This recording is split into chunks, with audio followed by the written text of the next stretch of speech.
ನಾನು ಶ್ವೇತಾ ಶೇಟ್. ಅಸ್ತ್ರ group present ಸುದ್ದಿಗೊಂದು ಗುದ್ದು ನೇರ ಪ್ರಸಾರದ ಕಾರ್ಯಕ್ರಮಕ್ಕೆ ಸ್ವಾಗತ. Powered by Mukund MGM reality, ಸಹ ಪ್ರಾಯೋಜಕರಾಗಿ ಬಿಡಿಜೆ ಎಂಟರ್ಪ್ರೈಸಸ್, ಮಾಸ್ಟರ್ ಪ್ಲಾನರಿ ಗ್ರೂಪ್ಸ್. ಇಂದಿನ ಸುದ್ದಿಗೊಂದು ಗುದ್ದುವಿನ ವಿಚಾರ, ಜಾಲತಾಣ ಕುಯುಕ್ತಿಗಳಿಗೆ ಬೇಡಿ. ಈ ಬಗ್ಗೆ ಒಂದು ವರದಿ ಇದೆ, ನೋಡ್ಕೊಂಬರೋಣ.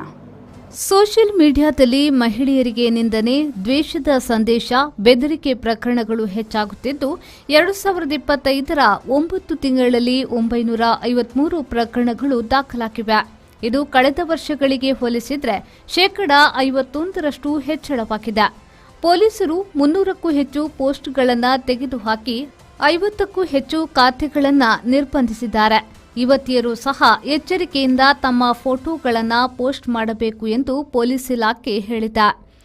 ಇತ್ತೀಚಿನ ಸೋಷಿಯಲ್ ಮೀಡಿಯಾಗಳಲ್ಲಿ ಅವಾಚ್ಯ ಶಬ್ದಗಳಿಂದ ಮಹಿಳೆಯರನ್ನ ನಿಂದಿಸುವುದು, ದ್ವೇಷದ ಸಂದೇಶ ಕಳುಹಿಸುವುದು, ಬೆದರಿಕೆ ಹಾಕುವುದು, ಕೋಮು ಸಾಮರಸ್ಯ ಕದಡುವಂತಹ ಪ್ರಕರಣಗಳು ಹೆಚ್ಚಾಗುತ್ತಿದ್ದು, ಇದರ ವಿರುದ್ಧ ಪೊಲೀಸರ ಕಾರ್ಯಾಚರಣೆಯು ಮುಂದುವರೆದಿದೆ. 2025ರ ಮೊದಲ 9 ತಿಂಗಳಲ್ಲಿ 953 ಪ್ರಕರಣಗಳನ್ನು ಪೊಲೀಸರು ದಾಖಲಿಸಿಕೊಂಡಿದ್ದಾರೆ. ಇನ್ಸ್ಟಾಗ್ರಾಂ, ಫೇಸ್ಬುಕ್, ಟ್ವಿಟರ್ನಂತಹ ಆನ್ಲೈನ್ ಮೀಡಿಯಾಗಳಲ್ಲಿ ಮುಂಚಾನೆಯಿಂದ ರಾತ್ರಿಯವರೆಗೂ ಜನರು ಬಳಕೆ ಮಾಡುತ್ತಲೇ ಇರುತ್ತಾರೆ.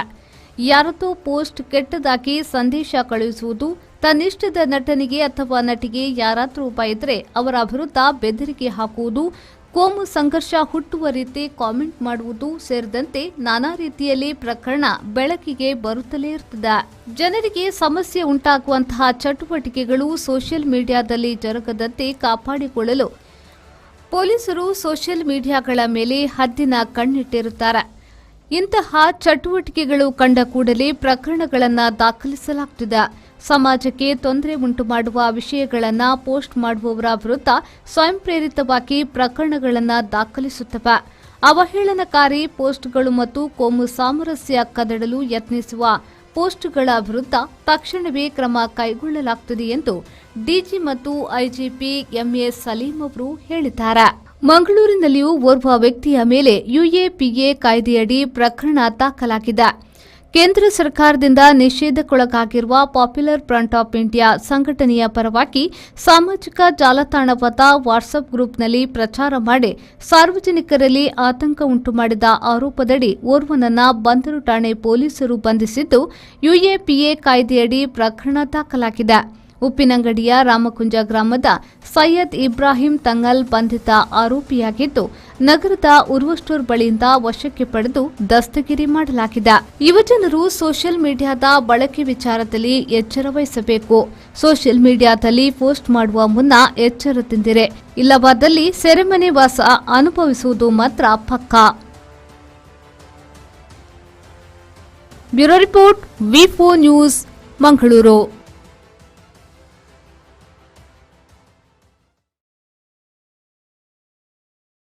ನಮ್ಮ ಜೊತೆಗೆ ಹಿರಿಯ ಪತ್ರಕರ್ತರಾದ ಮೋಹನ್ ಬೋಳಂಗಡಿ ಅವರಿದ್ದಾರೆ. ಅವರಿಗೆ ಕಾರ್ಯಕ್ರಮಕ್ಕೆ ಆತ್ಮೀಯ ಸ್ವಾಗತ. ಸರ್, ಮೊದಲನೇದಾಗಿ ಈ ಸೋಷಿಯಲ್ ಮೀಡಿಯಾ ಎಷ್ಟು ಉಪಯೋಗನೋ ಅಷ್ಟೇ ದುರುಪಯೋಗವಾಗಿ ಕೂಡ ಬಳಸ್ಕೊಳ್ತಾ ಇದ್ದಾರೆ. ಇದ್ರ ಬಗ್ಗೆ ನೀವೇನು ಹೇಳ್ತೀರಾ? ಸೋಷಿಯಲ್ ಮೀಡಿಯಾಗಳು ಅವರವರ ಖಾಸಗಿ ತನ್ನದ ಅಕೌಂಟುಗಳು, ಅದನ್ನು ಸೋಷಿಯಲ್ ಮೀಡಿಯಾದಲ್ಲಿ ಹರಿಯಬಿಟ್ಟ ಸಂದರ್ಭದಲ್ಲಿ ಅದನ್ನು ಬಾಕಿಯವರು ಗಮನಿಸ್ತಾ ಇರ್ತಾರೆ. ಹೌದು, ಕೆಲವೊಂದು ಸಂದರ್ಭದಲ್ಲಿ ಸೋಷಿಯಲ್ ಮೀಡಿಯಾಗಳು ಜನರಿಗೆ ಉಪಯೋಗ ಆಗುತ್ತೆ. ಅದೇ ಸೋಷಿಯಲ್ ಮೀಡಿಯಾಗಳನ್ನು ಬಳಸಿಕೊಂಡು ಒಬ್ಬನನ್ನು ವೈಯಕ್ತಿಕವಾಗಿ ತೇಜೋವಧೆ ಮಾಡುವಂಥ ಪ್ರಯತ್ನಗಳು ನಡೀತಾ ಇದೆ. ಸೋಷಿಯಲ್ ಮೀಡಿಯಾದಲ್ಲಿ ಏನಾದರೂ ಬರೆದು ಅದಕ್ಕೆ ಪ್ರತಿಕ್ರಿಯೆ ಮಾಡುವುದು, ಅದಕ್ಕೆ ಕಮೆಂಟ್ ಹಾಕುವುದು, ಈ ರೀತಿಯಾಗಿ ಸಮಾಜದಲ್ಲಿ ಅಶಾಂತಿಯನ್ನು ಸೃಷ್ಟಿಸುವಂಥ ಕೆಲಸ ಮಾಡ್ತದೆ. ಧರ್ಮಗಳ ಮಧ್ಯೆ ದೇಶ ಬಿತ್ತುವಂತಹ ಕಾರ್ಯಗಳು ಆ ಸೋಷಿಯಲ್ ಮೀಡಿಯಾದಲ್ಲಿ ಆಗುತ್ತೆ. ಎಲ್ಲವೂ ಸೋಷಿಯಲ್ ಮೀಡಿಯಾದಲ್ಲಿ ಆಗುವುದು ಏನಂತ ಹೇಳಿದರೆ ಅವರವರ ವೈಯಕ್ತಿಕ ಅಭಿಪ್ರಾಯಗಳು. ಒಬ್ಬರ ಅಭಿಪ್ರಾಯವನ್ನು ಇನ್ನೊಬ್ಬ ಒಪ್ಪಬೇಕಂತ ಇಲ್ಲ. ಹಾಗಂತ ಹೇಳಿ ಇನ್ನೊಬ್ಬ ಅವನ ಅಭಿಪ್ರಾಯವನ್ನು ಈತನ ಮೇಲೆ ಹೇರುವಾಗಿಲ್ಲ. ಅದು ಪರಸ್ಪರ ಅದು ಘರ್ಷಣೆಗೆ ಕಾರಣ ಆಗ್ತಾ ಇರ್ತದೆ. ಆದ್ದರಿಂದಾಗಿ ಸೋಷಿಯಲ್ ಮೀಡಿಯಾವನ್ನು ಉಪಯೋಗಿಸುವವರು ಆದಷ್ಟು ಜಾಗೃತಿಯಲ್ಲಿ ಉಪಯೋಗ ಮಾಡಬೇಕು. ಈಗ ಫೇಸ್ಬುಕ್ ಇರ್ಬೋದು, ವಾಟ್ಸಪ್ ಇರ್ಬೋದು, ಟ್ವಿಟ್ಟರ್ ಇರ್ಬೋದು, ಇನ್ಸ್ಟಾಗ್ರಾಮ್ ಇರ್ಬೋದು, ಎಲ್ಲ ಸಾಮಾಜಿಕ ಜಾಲತಾಣಗಳು, ಅದರ ಉಪಯೋಗವನ್ನು ನಾವು ಪಡ್ಕೊಳ್ಬೇಕು. ಈಗ ಒಬ್ಬ ವ್ಯಕ್ತಿ ಒಂದು ಕಡೆಯಲ್ಲಿ ಪತ್ತೆ ಆದಂತ ಇಟ್ಟುಕೊಳ್ಳಿ, ಆತನ ವಿಳಾಸ ಹೆಸರು ಗೊತ್ತಾಗೋದಿಲ್ಲ, ಹೌದು. ಅವನಿಗೆ ಹೇಳ್ಕೊಳ್ಳಿಕ್ಕೆ ಸಾಧ್ಯವಾಗದಂಥ ಪರಿಸ್ಥಿತಿಯಲ್ಲಿ ಆತನ ಫೋಟೋವನ್ನು ನೀವು ಫೇಸ್ಬುಕ್ಕಲ್ಲೋ ವಾಟ್ಸಪ್ ಗ್ರೂಪ್ಗಳಲ್ಲೋ ಇನ್ಸ್ಟಾದಲ್ಲೇ ಅಪ್ಲೋಡ್ ಮಾಡಿದರೆ ಅದು ಯಾರ್ಯಾರನ್ನ ತಲುಪಿ ಯಾರಾದರನ್ನು ಗುರ್ತ ಹಿಡಿದು ಆತನನ್ನು ರಕ್ಷಣೆ ಮಾಡುವಂಥ ಕಾರ್ಯವನ್ನು ಮಾಡಲಿಕ್ಕೆ ಸಾಧ್ಯ ಆಗುತ್ತೆ. ಅದೇ ರೀತಿ ಒಬ್ಬ ವ್ಯಕ್ತಿಯ ಫೋಟೋವನ್ನು ನೀವು ಮಾರ್ಫ್ ಮಾಡಿಯೋ ಬೇರೆ ಬೇರೆ ರೀತಿಯಲ್ಲಿ ಇದು ಮಾಡಿಯೋ ಆತನ ಬಗ್ಗೆ AI ಕೂಡ ಬಂದಿದೆ, ಮೂಲಕ ಯಾವ ರೀತಿಯಲ್ಲಾದರೂ ಆತನ ಬಗ್ಗೆ ಕೆಟ್ಟದಾಗಿ ನೀವು ಒಂದು ಬಿಂಬಿಸಿದರೆ ಆತನ ಕ್ಯಾರಿಯರಿಗೆ ತೊಂದರೆ, ಡ್ಯಾಮೇಜ್ ಆಗುತ್ತೆ. ಅದು ಸಹ ಬಹುತೇಕ ಮಂದಿ ಸೋಷಿಯಲ್ ಮೀಡಿಯಾದಲ್ಲಿ ಇರುವವರು ಯಾರಂತ ಹೇಳಿದರೆ ಫೇಕ್ ಐ ಡಿಗಳಲ್ಲಿ ಉಪಯೋಗ ಮಾಡುವವರು. ಫೇಕ್ ಐ ಡಿಗಳನ್ನು ಯಾರು ಉಪಯೋಗ ಮಾಡ್ತಾರೋ ಅವರು ಇಂತಹ ದುರುದ್ದೇಶ ಇಟ್ಟುಕೊಂಡೇ ಆ ಐ ಡಿಯನ್ನು ಕ್ರಿಯೇಟ್ ಮಾಡಿದ್ದಾರೆ ಅಂತ ಅರ್ಥ. ಅವನಿಗೆ ಸದುದ್ದೇಶ ಇದ್ದರೆ ಆತ ಅವನ ಹೆಸರಿನಲ್ಲಿ ಕ್ರಿಯೇಟ್ ಮಾಡ್ಕೊಂಡು ಐ ಡಿ ಕ್ರಿಯೇಟ್ ಮಾಡ್ಬೋದು, ಅವನ ಹೆಸರಿನಲ್ಲಿ ಪೋಸ್ಟ್ ಕ್ರಿಯೇಟ್ ಹಾಕೊಳ್ಬೋದು. ಅದು ನೇರವಾಗಿ ಒಬ್ಬರ ಒಟ್ಟಿಗೆ ಸಂಪರ್ಕಕ್ಕೆ ಒಳ್ಳೆಯದಾಗತ್ತೆ, ಒಂದು ವಿಚಾರಧಾರೆಯನ್ನು ಪರಸ್ಪರ ಹರಡಲಿಕ್ಕೂ ಅನುಕೂಲ ಆಗುತ್ತೆ. ಆದರೆ ಫೇಕ್ ಐ ಡಿ ಮಾಡುವ ಉದ್ದೇಶ ಏನು? ಅವರು ಏನಾದರೂ ಪೋಸ್ಟ್ ಮಾಡಿದ್ರೆ ಅವರಿಗೊಂದು ಬ್ಯಾಡ್ ಕಮೆಂಟ್ಸ್ ಹಾಕಲಿಕ್ಕೆ ಏನೋ ಒಂಥರ ಮುಜುಗರ ಉಂಟು ಮಾಡುವಂಥದ್ದು, ಸಾಮಾಜಿಕವಾಗಿ ಜನರನ್ನೇ ಡಿಗ್ರೇಡ್ ಮಾಡುವಂಥದ್ದು ಅದರ ಉದ್ದೇಶ ಆಗಿರ್ತದೆ. ಅದರಿಂದಾಗಿ ಅದರ ಮೇಲೆ ಕಾನೂನು ಕ್ರಮ ಕೈಗೊಳ್ಳಬೇಕು ಅಂತ ಒತ್ತಾಯ ಇರುವಂಥದ್ದು. ಅಂದರೆ ಈ ಹಿಂದೆ ಈ ಫೇಸ್ಬುಕ್ನಲ್ಲಿ ಈ ರೀತಿಯ ಕಮೆಂಟ್ ಹಾಕದಂಥ ಸಂದರ್ಭದಲ್ಲಿ ಪೊಲೀಸರಿಗೆ ದೂರು ಕೊಟ್ಟಾಗ ಅದನ್ನು ಪೊಲೀಸರು ಇದು ಕಾನ್ಜುಗೇಬಲ್ ಒಫೆನ್ಸ್ ಅಲ್ಲ, ಆದ್ದರಿಂದ ಇಲ್ಲಿ ಇದಕ್ಕೆ ಎಫ್.ಐ.ಆರ್ ಮಾಡಲಿಕ್ಕೆ ಬರೋದಿಲ್ಲ, IT ಆ್ಯಕ್ಟಿನ ಅಡಿಯಲ್ಲಿ ಇದಕ್ಕೆ ಎಫ್.ಐ.ಆರ್ ಮಾಡಬೇಕು, ಅದು ಬೇಲೇಬಲ್ ಒಫೆನ್ಸ್ ಆಗುತ್ತೆ, ಆದರೂ ಎಫ್.ಐ.ಆರ್ ಮಾಡಲಿಕ್ಕೆ ಸಾಧ್ಯ ಆಗೋದಿಲ್ಲ ಅಂತ ಹೇಳಿದೆ. ಯಾಕಂತ ಹೇಳಿದರೆ ಫೇಕ್ ಐ ಡಿ ಅಂತ ಹೇಳಿದರೆ ಅದರ ಒರಿಜಿನಾಲಿಟಿ, ಯಾರ ಹೆಸರಿನಲ್ಲಿ ಆ ಫೇಕ್ ಐ ಡಿ ಕ್ರಿಯೇಟ್ ಆಗಿದೆ ಎನ್ನುವುದು, ಯಾವ ಮೊಬೈಲ್ ನಂಬರ್ನಿಂದ ಕ್ರಿಯೇಟ್ ಆಗಿದೆ, ಯಾವ ಜಿಮೇಲ್ ಐ ಡಿಯಿಂದ ಅದು ಕ್ರಿಯೇಟ್ ಆಗಿದೆ ಎನ್ನುವುದನ್ನು ಫೇಸ್ಬುಕ್ ಕಂಪನಿಯವರೇ ಮಾಹಿತಿಗಳನ್ನು ಒದಗಿಸಬೇಕು. ಪೊಲೀಸರು ಇಲ್ಲಿ ಕೇಸು ರಿಜಿಸ್ಟರ್ ಮಾಡಿ ತನಿಖೆಯ ಸಂದರ್ಭದಲ್ಲಿ ಫೇಸ್ಬುಕ್ನವರಿಗಾಗಲಿ ಜಿಮೇಲ್ನವರಿಗಾಗಲಿ ಆ idea correct address, phone number, Gmail I D ಇದನ್ನು ಕೇಳಿದರೆ ಫೇಸ್ಬುಕ್ನವರು ಉತ್ತರವೇ ಕೊಡ್ತಾ ಇರಲಿಲ್ಲ. ಒಂದು ಕೇಸಿಗೆ ಸಂಬಂಧಪಟ್ಟ ಹಾಗೆ ಒಬ್ಬ ಪೊಲೀಸ್ ಕಾನ್ಸ್ಟೇಬಲ್ಲು ಎಲ್ಲಿಂದ ಬಾಂಬೆಗೆ ಹೋಗಿ ಫೇಸ್ಬುಕ್ನ ವಿಭಾಗೀಯ ಕಚೇರಿಗೆ ಹೋಗಿ ಅಲ್ಲಿ ರಿಕ್ರೂಷನ್ ಕೊಟ್ಟು ಅವರಿಂದ ಮಾತನಾಡಿ ಅಲ್ಲಿಂದ ಅಡ್ರೆಸ್ ತಗೊಂಡು ಬರುವಾಗ ಹೈರಾಣಾಗಿ ಹೋಗಿರ್ತಾರೆ. ಒಂದು ಪ್ರಕರಣಕ್ಕೆ ಸಂಬಂಧಿಸಿದ ಒಬ್ಬ ಕಾನ್ಸ್ಟೇಬಲ್ನನ್ನು ಒಂದು ವಾರ ಎಂಗೇಜ್ ಮಾಡಬೇಕಾಗತ್ತೆ. ಅದೇ ದೇಶ ಭದ್ರತೆಯ ವಿಚಾರದಲ್ಲಿ ಅಂಥದ್ದು ಗಂಭೀರ ಪ್ರಕರಣಗಳಾದರೆ ಪೊಲೀಸರು ಕ್ರಿಮಿನಲ್ ಕೇಸು ಇರ್ತದೆ, ಅದಕ್ಕೆ ಸಂಬಂಧವಾಗಿ ತನಿಖೆ ಮಾಡ್ತಾರೆ, ಅವರ ಎಲ್ಲ ಮ್ಯಾನ್ ಪವರನ್ನು ಯೂಸ್ ಮಾಡ್ತಾರೆ. ಇದು ಕೇವಲ ಒಂದು ಫೇಸ್ಬುಕ್ಕಲ್ಲಿ ಬರೆದಂತಹ ಒಂದು ಚಿಕ್ಕ ಘಟನೆ ಆದ್ದರಿಂದಾಗಿ ಇಡೀ ಪೊಲೀಸ್ ವ್ಯವಸ್ಥೆಯನ್ನು ಅವರು ಬಳಸ್ಕೊಳ್ಬೇಕಾಗತ್ತೆ. ಅದಕ್ಕಾಗಿ ಆ ಬಗ್ಗೆ ಹೆಚ್ಚು ಗಮನ ಹರಿಸ್ತಾ ಇರಲಿಲ್ಲ. ಅದರಿಂದಾಗಿ ಅದು ಉತ್ತೇಜನ ಕೊಟ್ಟಂತಾಯಿತು. ಒಬ್ಬರು 4 ಫೇಕ್ ಐ ಡಿಗಳನ್ನು ಮಾಡಿ ಇಟ್ಟುಕೊಂಡ್ರು, ಏನಾಗೋದಿಲ್ಲ ಅಂತೇಳಿ ಅಂತೇಳಿ. ಕೆಲವು ಸಮಯಗಳ ಹಿಂದೆ ಒಬ್ಬ ಹುಡುಗ ಬೆಳ್ತಂಗಡಿ ತಾಲೂಕಿನವ, ಆತನ ಮೊಬೈಲಲ್ಲಿ ಒಂದು ಫೋರ್ನ್ ವಿಡಿಯೋ ಬಂತು. ಅವ ನೋಡ್ಕೊಂಡು ಬಂದಿದೆ, ಅವ ಓಪನ್ ಮಾಡಿದ್ದಾನೆ, ನೋಡಿದ್ದಾನೆ, ಅದನ್ನು ಇನ್ನೊಬ್ಬನಿಗೆ ಫಾರ್ವರ್ಡ್ ಮಾಡಿದ್ದಾನೆ. ಅದು ಅಪ್ರಾಪ್ತ ಬಾಲಕಿಯರಿಗೆ ಸಂಬಂಧಪಟ್ಟಂಥ ಒಂದು ಫೋರ್ನ್ ವಿಡಿಯೋ. ಅದು ಇವ ಫಾರ್ವರ್ಡ್ ಮಾಡಿದ ಕೂಡಲೇ ಅಂತಹ ಫೋರ್ನ್ ವಿಡಿಯೋವನ್ನೇ ವಾಚ್ ಮಾಡುವಂತಹ ಒಂದು ವಿಂಗ್ ದೆಹಲಿಯ CBI ಕಚೇರಿಯಲ್ಲಿ ಇದೆ. ಅದನ್ನು ಈ ಶಿಲ್ಪಾ ಶೆಟ್ಟಿ, ರಾಜ್ ಕುಂದ್ರ ಎಲ್ಲ ಸಿಕ್ಕಿಬಿದ್ರಲ್ಲ, ಅಂಥದ್ದೇ ಶಿಲ್ಪಾ ಶೆಟ್ಟಿ ಗಂಡ ಅವರೆಲ್ಲ ಸಿಕ್ಕಿಬಿದ್ರಲ್ಲ, ಅಂಥದ್ದೇ ಫೋರ್ನ್ ವಿಡಿಯೋದ ಕೇಸಲ್ಲಿ ಅವ್ರು ಸಿಕ್ಕಿಬಿದ್ದದ್ದು. ಅವರು ಅದನ್ನು ಮಾಡಿ ಅದನ್ನು ಮಾರ್ಕೆಟಿಂಗ್ ಮಾಡ್ತಾಯಿದ್ರು ಅಂತೇಳಿ. ಅದರಿಂದ ಅಪ್ರಾಪ್ತ ಬಾಲಕಿಯರನ್ನು ಬಳಸಿಕೊಂಡು ಅಂತ ಫೋರ್ನ್ ವಿಡಿಯೋ ಮಾಡಿದ್ದಾರೆ ಅಂತ ಹೇಳಿದರೆ ಅದನ್ನು ಯಾರು ಫಾರ್ವರ್ಡ್ ಮಾಡಿದರು, ಯಾರು ಶೇರ್ ಮಾಡಿದರು ಸಹ ಅದು ಕ್ರಿಮಿನಲ್ ಅಫೆನ್ಸ್. ಆದ್ದರಿಂದಾಗಿ ಅವರು ವಾಚ್ ಮಾಡಿದರು, ಅವರು ಯಾವ ನಂಬರ್ನಿಂದ ಅದು ಫಾರ್ವರ್ಡ್ ಆಗಿದೆ ಅಂತ ಹೇಳಿ ಮಾಹಿತಿಯನ್ನು ಪಡೆದು ಅದನ್ನು CBI ಕಚೇರಿಯಿಂದ COD ಕಚೇರಿಗೆ ಟ್ರಾನ್ಸ್ಫರ್ ಮಾಡಿದ್ರು ಕೇಸನ್ನು. ಯಾಕಂದರೆ CBI ರಾಷ್ಟ್ರೀಯ ಮಟ್ಟದ ತನಿಖಾ ಸಂಸ್ಥೆ, ಹಾಂ COD ರಾಜ್ಯ ಮಟ್ಟದ ತನಿಖಾ ಸಂಸ್ಥೆ. ಹಾಂ ಆದ್ದರಿಂದ ಇಲ್ಲಿಗೆ ನೋಡಲ್ ತನಿಖಾ ಸಂಸ್ಥೆ ಅವರಿಗೆ, ಹಾಂ CBIನವರಿಗೆ COD ನೋಡಲ್ ತನಿಖಾ ಸಂಸ್ಥೆ, ಅವರು ಅಲ್ಲಿಗೆ ಫಾರ್ವರ್ಡ್ ಮಾಡಿದರು. ಆ ತನಿಖಾ ಸಂಸ್ಥೆಯವರು ಇದನ್ನು ನೋಡಿದರು. ಅದನ್ನು ಅವರ ನೋಡಲ್ ಸಂಸ್ಥೆ ಇದೆ ಜಿಲ್ಲಾ ಮಟ್ಟದಲ್ಲಿ, ಹಾಂ ಅದು DCIB district crime intelligence bureau ಅಂತ ಒಂದು ವಿಂಗ್ ಇದೆ.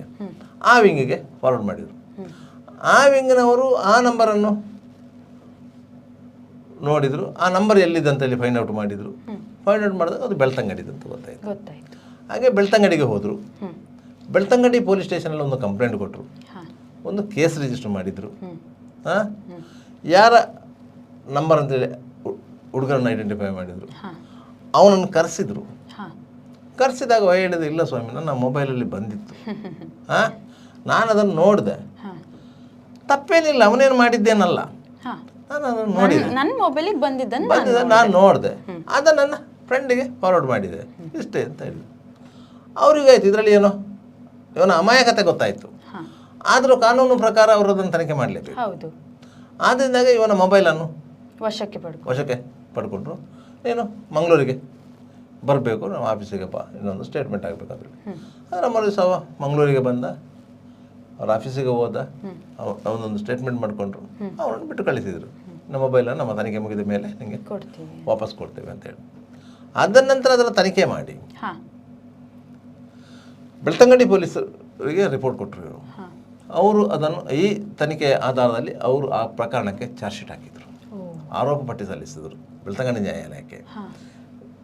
ಸಲ್ಲಿಸಿದಾದ ಮೇಲೆ ಬೆಳ್ತಂಗಡಿ ನ್ಯಾಯಾಲಯದಿಂದ ಸಮನ್ಸ್ ಹೊರಡಿತ್ತು. ಆತ ಆ ಸಮನ್ಸ್ ಇಟ್ಕೊಂಡು ವಕೀಲರಲ್ಲಿಗೆ ಹೋದ.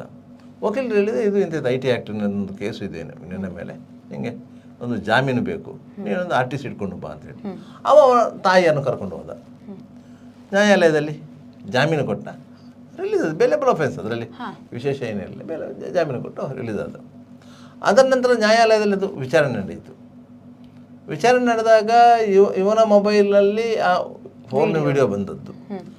ಅದರಿಂದ ಮತ್ತೊಬ್ಬರಿಗೆ ಕಳಿಸಿರೋದು ಎಲ್ಲವೂ FSL ತನಿಖೆ ರಿಪೋರ್ಟಲ್ಲಿ ಬಂದಿತ್ತು. ಆದ್ದರಿಂದ ಅವನಿಗೆ 2 ವರ್ಷ ಶಿಕ್ಷೆ, 50,000 ರೂಪಾಯಿ ಫೈನ್ ಹಾಕಿ ಜಜ್ಮೆಂಟ್ ಕೊಟ್ಟರು. ನೋಡಿ ಸರ್, ಎಷ್ಟು 2 ವರ್ಷ ಶಿಕ್ಷೆ, 50,000 ರೂಪಾಯಿ ಫೈನು. ಆಯ್ತಾ? ಅವ ಫೈನ್ ಕಟ್ಟಲಿಕ್ಕೆ 50,000ವನ್ನು ಜೋಡಿಸಲಿಕ್ಕೆ ಎಷ್ಟೋ ಕಷ್ಟಪಟ್ಟು 50,000 ಜೋಡಿಸಿ ಮತ್ತೆ ಅಪೀಲ್ ಹೋದ.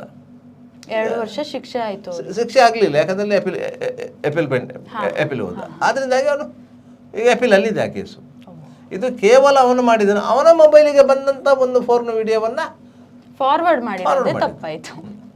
ಈಗ ಮತ್ತೊಂದು, ಈಗ ಸೈಯದ್ ಇಬ್ರಾಹಿಂ ತಂಗಳ್ ಅಂತೇಳಿ ಒಂದು ವಾಟ್ಸಪ್ ಗ್ರೂಪಿನಲ್ಲಿ ಕೆಲವೊಂದು ಭಾಷಣಗಳನ್ನು, ಅವರದ್ದೇ ಭಾಷಣಗಳನ್ನು ಅವರು ಶೇರ್ ಮಾಡಿದ್ದು. ಅವರ ಮೇಲೆ UAPA unlawful activities prevention act 1968 ಇದರ ಅಡಿಯಲ್ಲಿ ಕೇಸು ದಾಖಲು ಮಾಡಿ ಅವರನ್ನು ಬೆಂಗಳೂರಿನ NIA ಕೋರ್ಟು, ರಾಷ್ಟ್ರೀಯ ತನಿಖಾ ದಳಕ್ಕೊಂದು ನ್ಯಾಯಾಲಯ ಇದೆ ಬೆಂಗಳೂರಿನಲ್ಲಿ, ಆ ಕೋರ್ಟಿಗೆ ಹಾಜರುಪಡಿಸಿ ಈಗ ಅವರು ಪರಪ್ಪನಗರ ಜೈಲಲ್ಲಿದ್ದಾರೆ. ಅವರು ದಕ್ಷಿಣ ಕನ್ನಡ ಜಿಲ್ಲೆಯ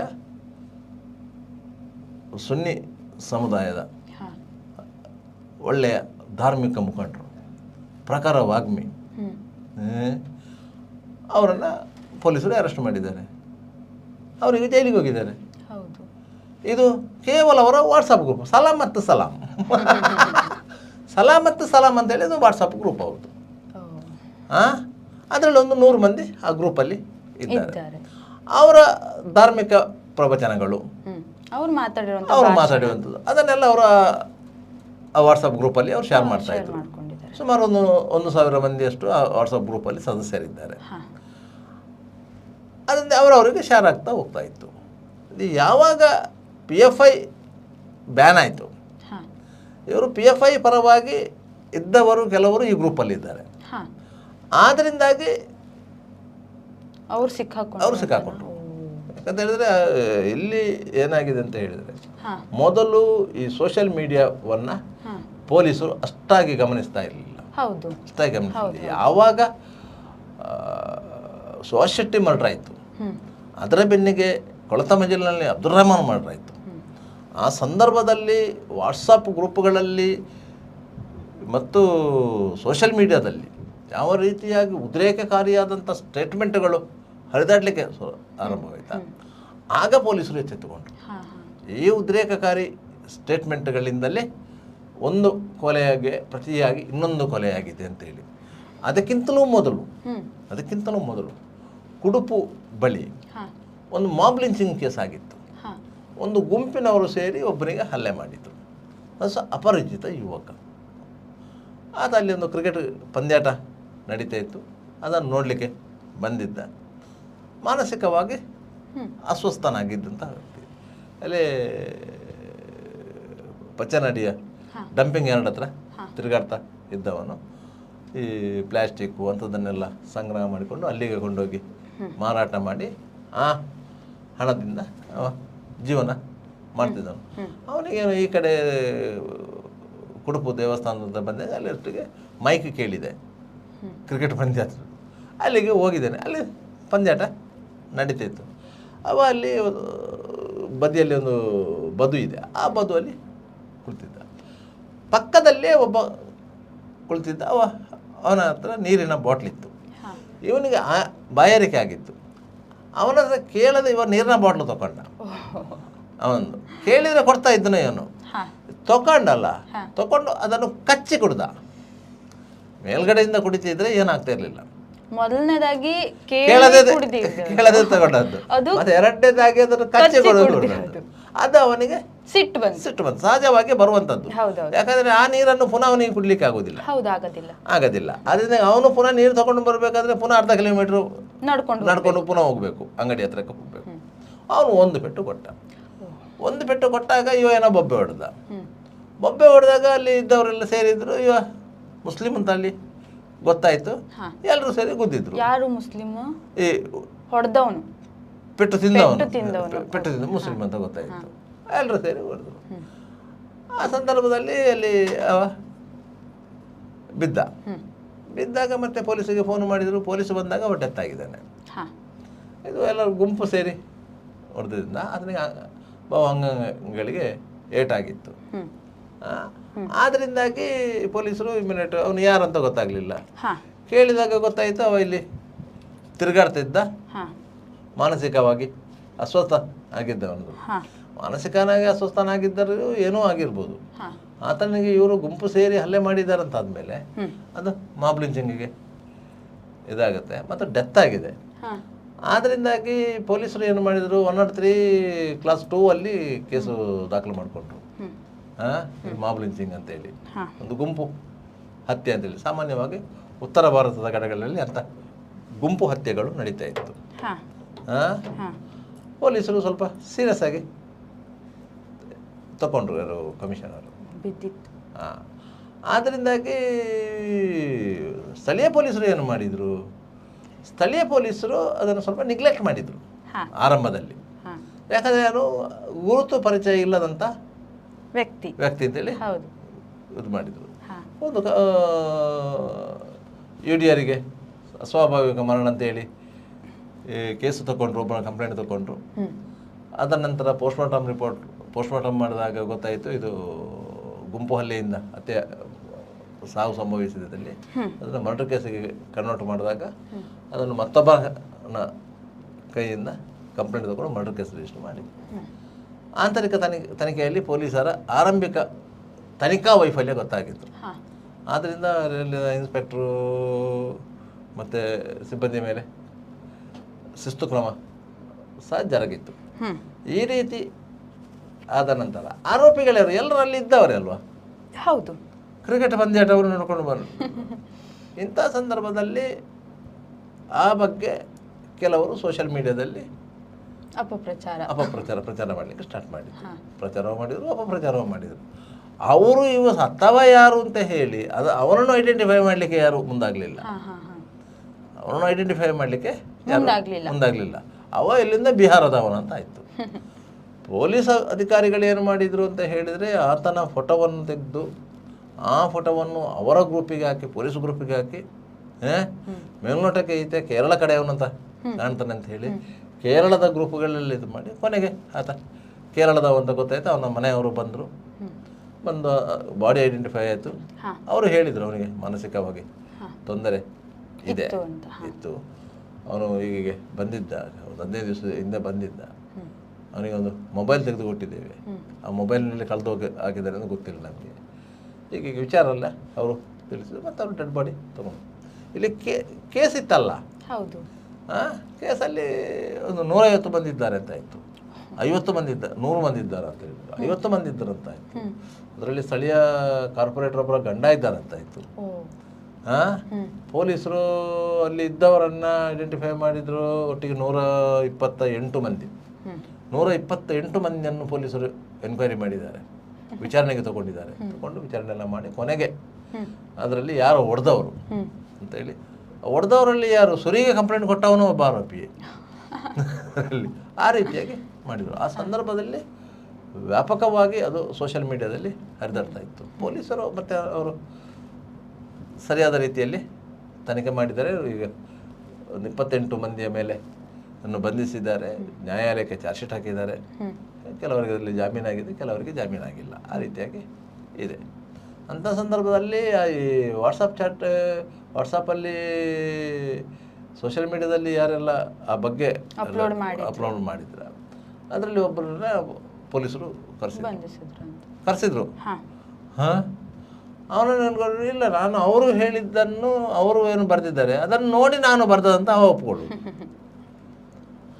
ಆ ಬರ್ದವರನ್ನ ಅವ ಹೇಳಿದ, ಅವನಿಗೆ ಫೋನ್ ಮಾಡಿದಾಗ ಅವ ಹೇಳ್ತಾರೆ ನಾನು ಕೇರಳದಲ್ಲಿದ್ದೇನೆ ಅಂತ ಹೇಳಿ. ಮತ್ತು ಅವನ ಕೈಯಿಂದಲೇ ಅವರು ಸಾರಿ ಕೇಳಿಸಿ ವಿಡಿಯೋ ಅಪ್ಲೋಡ್ ಮಾಡಿಸಿ ಮತ್ತು ಮಾಡಿದರು. ಅದರ ನಂತರ ಆ ಸೋಷಿಯಲ್ ಮೀಡಿಯಾದಲ್ಲಿ ಆ ಗ್ರೂಪು ಒಂದು ತಂಡ ಇತ್ತು. ಆ ತಂಡ ಇಂತಹ ಪ್ರೊವೊಕೇಟಿವ್ ಪೋಸ್ಟ್ಗಳನ್ನು ಹಾಕುವುದನ್ನು ನಿಲ್ಲಿಸಿದೆ. ಅದನಂತರ ಪ್ರೊವೊಕೇಟಿವ್ ಪೋಸ್ಟ್ಗಳು ಹರಿದಾಡ್ತಾ ಇರಲಿಲ್ಲ. ಅದನಂತರ ಗೊತ್ತಾಯಿತು ಪೊಲೀಸರು ಕ್ರಮ ತಗೊಳ್ತಾರೆ ಅಂತೇಳಿ. ಯಾಕಂತೇಳಿ ಆ ಸಂದರ್ಭದಲ್ಲಿ ಏನಾಯಿತು, ಈ ಘಟನೆ ಬೆನ್ನಲ್ಲಿ ಇದು ಸೋಸಿಟಿ ಹತ್ಯೆ ಆಯಿತು. ಸೋಸಿಟಿ ಹತ್ಯೆ ಆದ ಬೆನ್ನಲ್ಲಿ ಅಬ್ದುಲ್ ರೆಹಮಾನ್ ಹತ್ಯೆ ಆಯಿತು. ಪೊಲೀಸ್ ಆಯುಕ್ತರು, ಜಿಲ್ಲಾ SP ಇಬ್ಬರು ಟ್ರಾನ್ಸ್ಫರ್ ಆದರು. ಅರುಣ್ ಅವರು ಟ್ರಾನ್ಸ್ಫರ್ ಆದರು, ಅನುಪಮ್ ಅಗರ್ ಅವರು ಟ್ರಾನ್ಸ್ಫರ್ ಆದರು. ಇಲ್ಲಿಗೆ ಸುಧೀರ್ ಕುಮಾರ್ ರೆಡ್ಡಿ ಅವರು ಕಮಿಷನರ್ ಆಗಿ ಬಂದರು. ಡಿಸ್ಟ್ರಿಕ್ಕಿಗೆ ಅರುಣ್ ಅವರು SP ಆಗಿ ಬಂದರು. ಅವರಿಬ್ಬರು ಬಂದಂಥ ಸಂದರ್ಭದಲ್ಲಿ ಈ ಸೋಷಿಯಲ್ ಮೀಡಿಯಾ ಗ್ರೂಪನ್ನು ಯಾರು ಇದು ಮೇಂಟೈನ್ ಮಾಡ್ತಾ ಇದ್ದಾರೆ ಅಂತ ವಿಚಾರಣೆ ಆಯಿತು. ಅದನಂತರದ್ದು ಮತ್ತೊಂದು ಕತೆ ಇದೆ. ಸರ್, ಒಂದು ಪುಟ್ಟ ವಿರಾಮ ತಗೊಂಡು ಮಾತನ್ನು ಮುಂದುವರಿಸೋಣ. ಇದೀಗ ಸುದ್ದಿಗೊಂದು ಗುದ್ದು ಕಾರ್ಯಕ್ರಮದಲ್ಲಿ ಪುಟ್ಟ ವಿರಾಮ.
Park with ease at Ajanta Business Center with security access and convenience at your fingertips. Step into a welcoming lobby where a warm smile greets you and your clients. With top-tier amenities, Ajanta set the stage for our success, leading us to Ashoka Business Center as our next upgrade. Invest in workspaces managed by Vortex. Invest Smart. Invest in Mangaluru. The Father Mullah Charitable Institutions, the most modern linear accelerator only one of its kind in this region for specific burning of cancer cells. We have all precision equipments and instruments for both invasive and non-invasive surgical procedures and diagnosis, ultrasonic color Doppler, CT scan and MRI machines. The operation theatres are equipped with contemporary equipments, high-tech intensive care units, neo and postnatal units, burns unit, cath lab and cardiothoracic units are fully equipped. Our NICU is the largest in the city. The blood bank and cell separator and casualty are 24-hour services. The Father Mullah Charitable Institutions.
Devdas Ganpati Pai Enterprises. All kinds of quality and attractive material available at one place. Biggest showroom in Mangalore city. Admired by public at large. The showroom of your choice. B. Devdas Ganpati Pai Enterprises. Near New Chitra Talkies, Mangalore. AJ Hospital and Research Center is a leading advanced tertiary healthcare center of India, serving the coastal citizens and spreading good health across the sea line. AJ Hospital and Research Center is a specialized Medicare center providing service to more than 30 major medical disciplines, embracing new technologies to offer high-level healthcare that matches the best in the country. Our technical and medical expertise include foremost services in cadaveric organ retrieval, drug-eluting stent placement, pediatric lab nephrectomy, ambulance services, dermatology, ENT, nephrology and many more. AJ Hospital and Research Center, Kuntikana, Mangaluru. Call 222553. Ideal ice cream, milky way to your heart.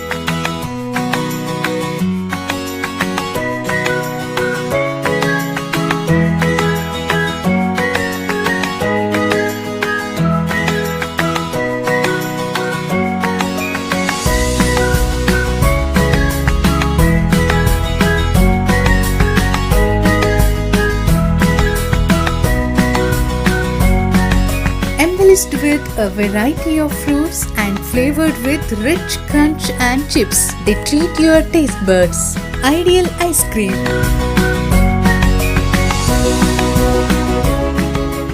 Vasudeva Stores, store for your inner needs. Visit us to find trendy innerwear from major brands.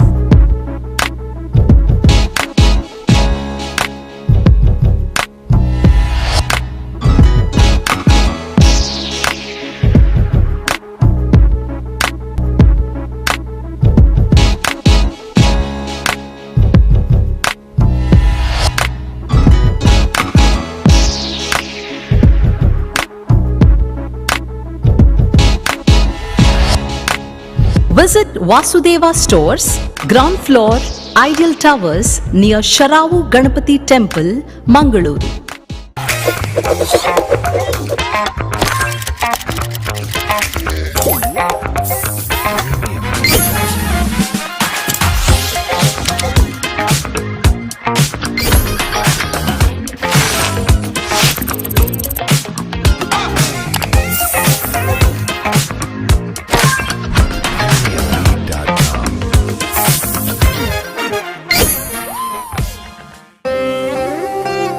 ನನ್ನ ಬಾಲ್ಯ ಅಮೂಲ್ಯ ನೆನಪುಗಳಿಂದ ತುಂಬಿತ್ತು. ಸಮಯದ ಸವಾಲನ್ನು ಎದುರಿಸಿ ನಿಂತ ಪರಂಪರೆ, ಆಹಾ, shining ಆದ್ರೆ ಏನೋ ಮಿಸ್ಸಿಂಗ್.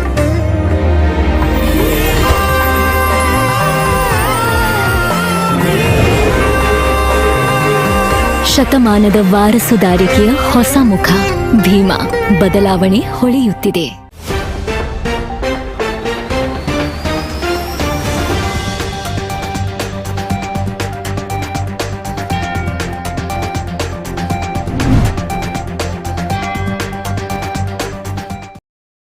ವಿರಾಮದ ಬಳಿಕ ಮತ್ತೊಮ್ಮೆ ಕಾರ್ಯಕ್ರಮಕ್ಕೆ ಸ್ವಾಗತ.